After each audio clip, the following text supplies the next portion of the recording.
A lot of people think that Chris Paul might be gone, and people are saying that now the Lakers, of course, the Los Angeles Lakers, Here we go again. Who are they not involved with? But the Los Angeles Lakers and LeBron James want Chris Paul as their point guard, and so now, what do we think? Do we think that Phoenix is going to commit all this salary cap to Chris Paul, an old Chris Paul, for the next 2-3 years, probably like a 3-year contract? Do you think he's moving somewhere? Yeah, I don't think Phoenix has a choice. If I'm Phoenix, I'm going all in on re-signing Chris Paul, and it is what it is. Chris Paul possibly going to the Lakers is hilarious to me because at this point it's like, bro, like what are we trying to do, Los Angeles? Like run a retirement home or something? Like, yeah, get Dwight back. Get Darren Williams as your team's ball boy.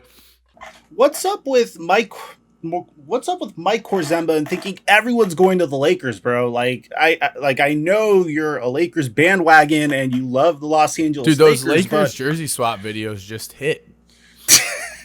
People are really mad at those videos. People really think they're tight. I'm literally waiting until they actually sign someone to ever post a Laker jersey. It's become like an inside joke with my subscribers at this point. Yeah, your subscribers take it as an inside joke. Mine take it as a personal attack on their character. It's like they understood when I like swapped Luka in a Lakers jersey. They're like, oh my god. But to answer your mine are literally like, you are ruining your channel. You need to reevaluate everything you've been doing for the past. I'm like, all right, bro, this was a podcast clip. It's so this story is developing because I am getting updates in regards to this story. First things first, we need to preface. Wait, you're getting updates? I am getting updates. He's got a man in his ear. All right, so come on, inside sources. So according to Mark J. Spears, of Undefeated, there is a rumor in regards to 2 all-star point guards. The first one being Chris Paul. This one I am a little bit iffy on. The rumor is that the Lakers are trying to pursue a veteran all-star point guard. The first player they'd be interested in is potentially Chris Paul. The way it would be executed would be via sign and trade.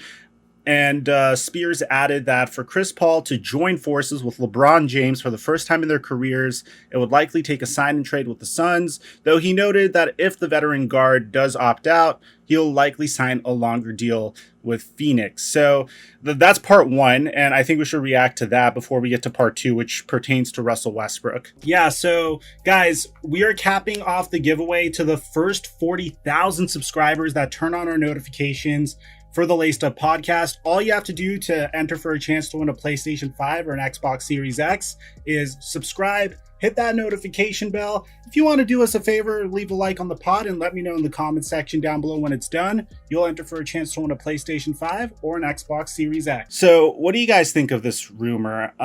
Personally, Chris Paul, in my opinion, is in a very unique situation. And again, even though he didn't win an NBA championship, I want to give major props to him because I think the way he managed his career up until this point, nothing short but remarkable. A year or 2 ago, people were saying that he should take a pay cut and sign with the Los Angeles Lakers or for like the veteran minimum or something like that.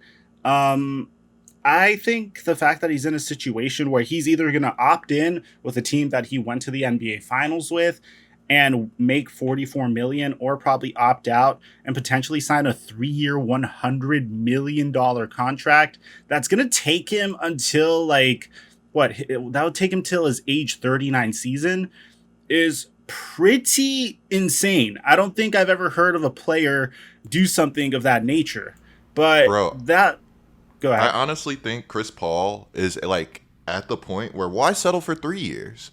Screw it. Go for 4. Go for 5. I think there's a team that's honestly desperate enough to get his services, especially after what he did this season with Phoenix. So, I mean, I just really can't see him opting in. If he does, like, that's incredible because, much respect.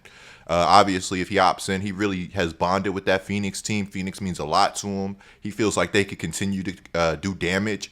But if I'm Chris, man, I think I'm opting out and I'm going to get that big bag. What do you think, Mike? Do you think I Chris mean, it Paul? depends what he wants at this point. I mean, I feel like he really wants an NBA championship, and he's made a ton of money. At this point in time, I would assume that winning in the championship is gonna, as long as the money is, somewhat reasonable or not even somewhat reasonable, I could see him opting out. I mean, what we just from that report, they said that if he opted out, that people expect him to re-sign with Phoenix from the opt-out.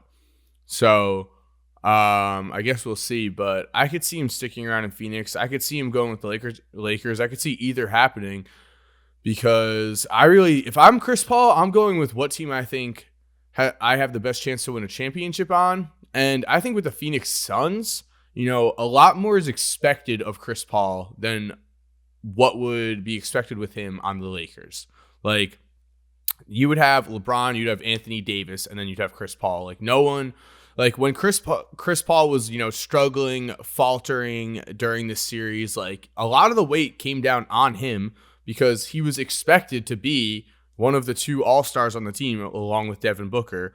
When you have LeBron on your team, the expectations fall on LeBron's shoulders, not so much yours. So I could see him going to Los Angeles too. I mean, we haven't really talked specifically salary cap, all of that, in terms of how that would work out because he does have a very large deal right now and is going to make a ton of money.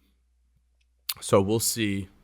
Yeah, so with Chris Paul, I agree. It does come down to what he ultimately wants, but like I've seen no signs.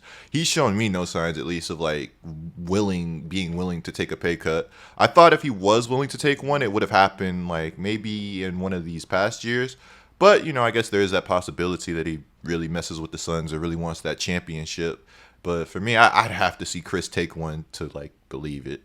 Yeah, until you see it. Yeah. Yeah. So it's interesting because this is a man that's made $344 million throughout his career and could potentially add $100 million to that total. So imagine being LeBron James, right? And you're on the phone with Chris and you're like, yo, Chris, like, yeah, you've made enough money, instead of making $100 million more dollars, take the veteran minimum, or like maybe the MLE, The veteran minimum, or like like I'm not taking that from LeBron. you didn't let me even finish. I said take the veteran or the MLE or whatever the Lakers could give him. Take a pay cut and then come join up with me. Is that really a pitch? If I'm Chris Paul, I'm going, give me 2% in Blaze Pizza right now, and then we got a deal. 2%. If I'm Chris Paul, I'm hanging up the phone if Bron tells me to take less money when he's literally trying to become a billionaire. So yeah, so I mean, yeah, that's not something that I would even entertain if I'm Chris Paul, especially if my team made it to the NBA Finals. But it also depends on how realistic Chris Paul is about a situation. Like, no disrespect to Suns fans, and I know people are going to crucify me for saying this, and people are going to go to the comment section and say this happens every year. Don't discredit them. But I don't think there's been a more easier path from the Western Conference to the NBA Finals in the past decade than this year. Like, if you consider that you had to go through the Golden State Warriors of the mid 2010s and the Houston Rockets, and the fact that this past year the defending NBA champions were injured. They didn't have Anthony Davis, and they all came together at the very last second. Then he went up against the Denver Nuggets without Jamal Murray. They swept them. Then he went up against the Los Angeles Clippers without Kawhi Leonard, and they barely beat them. I don't really know how realistic it is to run it back with this roster and hopefully make a championship run or make an appearance in the NBA Finals. And the thing that sucks is I can't really look at the Phoenix Suns and say, hey, this is what they need to acquire more talent, because I think they're done with the talent acquisition process. I think they're complete. I think from head to toe, this team is it has everything it needs to contend. Now they need to wait on the development of some of their players, possibly. Maybe Devin Booker needs to take an additional step. DeAndre Ayton definitely needs to go take a step forward in his development. Not that he's bad, but they're at the point where I think they have everyone, and they can't really get anyone else to put them over the hump. I can't even think of a point guard substitution for Chris Paul. Coop and I were trying to do this, but Chris Paul is like a pure playmaking point guard that is like a glove in hand fit for the Phoenix Suns. He has familiarity with Monty Williams. He has a tremendous basketball IQ. So it's really tough because in this situation, I'm predicting that Chris Paul ends up standing pat and stays with the Phoenix Suns, unless if there's like some sort of offer that the Suns can't refuse. I don't think Dennis Schroeder is something, and Kyle Kuzma and Talon Horton-Tucker and future picks. I don't even think the Lakers really have picks to give up, but anything of that nature is something that the Suns would even look at. So I think a sign and trade's off the table. I think Chris Paul is going to be a Sun until he retires. If you're still here while the music is cued, here are 2 videos I think you are definitely going to enjoy. Make sure to click on one of them. Again, I know you're going to love it. And other than that, have a great day and peace.